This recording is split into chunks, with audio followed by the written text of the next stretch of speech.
Hello, Bachcho. Let's see the question. The question says that in a right triangle, the length of the sides are in arithmetic progression. If the length of the sides of a triangle are integer, which of the following could be the length of the shortest side? Okay. तो इस question में हमें क्या बोला है, हमें options दे रखे हैं 2125, 1700, 1275, 1150। तो इस क्वेश्चन में हमें क्या बोला है, हमारे पास एक राइट ट्राइंगल है और उसकी जो साइड्स हैं वो हमारे पास अर्थमेटिक प्रोग्रेशन में है। तो हमें बताना है कि ये जो शॉर्टेस्ट साइड होगी उसकी लेंथ क्या होगी। अगर हम ये एज्यूम करें कि जो सारी लेंथ है हमारी ट्राइंगल की वो क्या है, वो इंटीजर्स हैं। ओके, तो हम इसे ट्राइंगल को नाम दे देते हैं ए बी सी और ये हमारे पास राइट ट्राइंगल है। तो हमें इसकी लेंथ ऑफ साइड है वो एपी में है, तो यहाँ पे हम लेट करते हैं, let the sides of triangle be a plus d और ए माइनस डी। ये हमने लेट किया है कि ये जो हमारी साइड्स हैं वो कुछ ऐसी हैं। तो शॉर्टेस्ट साइड क्या होगी हमारे पास, ए माइनस डी, फिर ए प्लस डी, जहाँ पे ए है हमारे पास फर्स्ट टर्म ऑफ एपी और डी है हमारे पास कॉमन डिफरेंस ऑफ एपी। तो यहाँ पे हमने थ्री साइड्स लेट कर ली, तो ये हमारे पास हो जाएगा ए प्लस डी, ये ए माइनस डी और ये ए।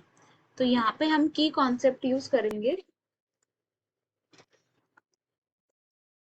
पाइथागोरस थ्योरम का।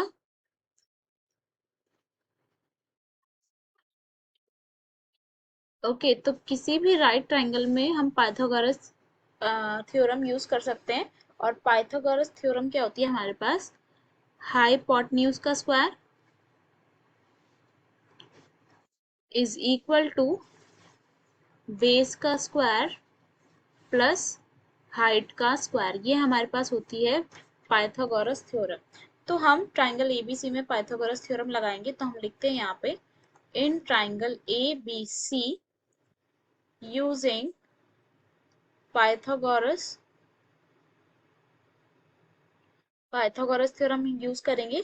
तो हाइपोटेन्यूज का square it means A plus D का square is equal to base का स्क्वायर इट मींस ए का स्क्वायर और हाइट का स्क्वायर मतलब ए माइनस डी का होल स्क्वायर। ओके, और यहाँ पे हम की कॉन्सेप्ट यूज करेंगे अलजेब्रिक आइडेंटिटीज का। ए माइनस बी का होल स्क्वायर हमारे पास होता है ए का स्क्वायर प्लस बी का square plus 2ab minus 2ab। Okay, और ए प्लस बी का होल स्क्वायर हमारे पास होता है ए का स्क्वायर प्लस बी का स्क्वायर प्लस 2ab। ओके, तो ये दोनों एल्जेब्रिक आइडेंटिटीज हम यहाँ पे अप्लाई करेंगे। तो ए प्लस डी का होल स्क्वायर मतलब ए का स्क्वायर प्लस डी का square plus 2ad is equal to a square plus a minus d का whole square it means a का स्क्वायर प्लस डी का स्क्वायर माइनस 2ad। ओके, यहाँ पे d square से d square cancel, a square से a square cancel, तो हमारे पास फाइनली ए स्क्वायर की वैल्यू आ जाएगी 2ad प्लस 2ad। तो ए स्क्वायर की वैल्यू आएगी हमारे पास 4ad। यहाँ पे एक ए की पावर से एक ए कैंसिल, तो हमारे पास फाइनली ए की वैल्यू आएगी 4d। ओके, तो हमारे पास साइड्स क्या हो जाएंगी, साइड्स ऑफ ट्राइंगल क्या हो जाएंगी हमारे पास ए माइनस डी, ए और ए प्लस डी।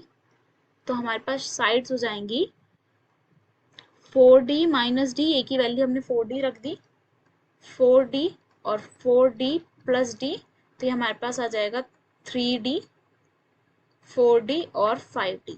तो इसमें जो शॉर्टेस्ट साइड क्या होगी वो 3d होगी।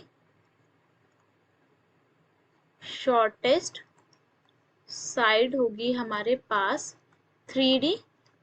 इट मीन्स जो शॉर्टेस्ट साइड होगी वो क्या होगी, मल्टीपल ऑफ 3 होगी। जो हमारी शॉर्टेस्ट साइड होगी वो क्या होगी, मल्टीपल ऑफ 3 होगी। तो अब हम ऑप्शंस में से ये देखेंगे कि कौन सी साइड हमारी मल्टीपल ऑफ 3 है। तो हमारे पास फर्स्ट ऑप्शन दे रखा है 2125, 2125 और 2125 को अगर हम 3 से डिवाइड करेंगे तो ये हमारे पास एक इंटीजर आना चाहिए, तभी 2125 3 का मल्टीपल होगा। तो अगर हम इसे डिवाइड करेंगे तो ये हमारे पास आएगा 708.33। तो ये क्या है, इंटीजर नहीं है, तो ये ऑप्शन हमारा नेग्लेक्ट होता है। ओके, तो सेकंड ऑप्शन हमें दे रखा है 1700। तो हम ये चेक करेंगे कि 1700 3 का मल्टीपल है या नहीं। तो 1700 डिवाइडेड बाय 3, इसको हम डिवाइड करेंगे तो ये हमारे पास आ रहा है 566.66। तो ये भी हमारे पास इंटीजर नहीं है, तो ये ऑप्शन भी हमारा नेग्लेक्ट होता है। तो अब हम यहाँ पे थर्ड ऑप्शन चेक करेंगे। थर्ड ऑप्शन हमें दे रखा है 1275। तो ऑप्शन नंबर सी है हमारे पास 1275। तो इसको हम 3 से डिवाइड करेंगे तो ये हमारे पास आएगा 425 और ये इंटीजर है।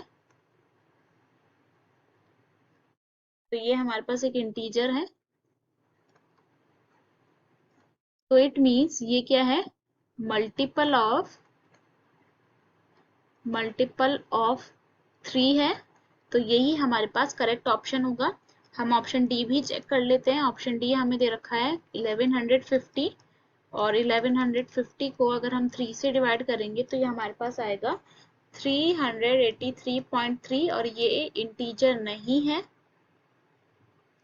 तो ये भी मल्टीपल ऑफ 3 नहीं है। तो इसका मतलब हमारे पास सिर्फ एक ही मल्टीपल आएगा 3 का, वो होगा 1275 और यही हमारे पास फाइनल आंसर होगा।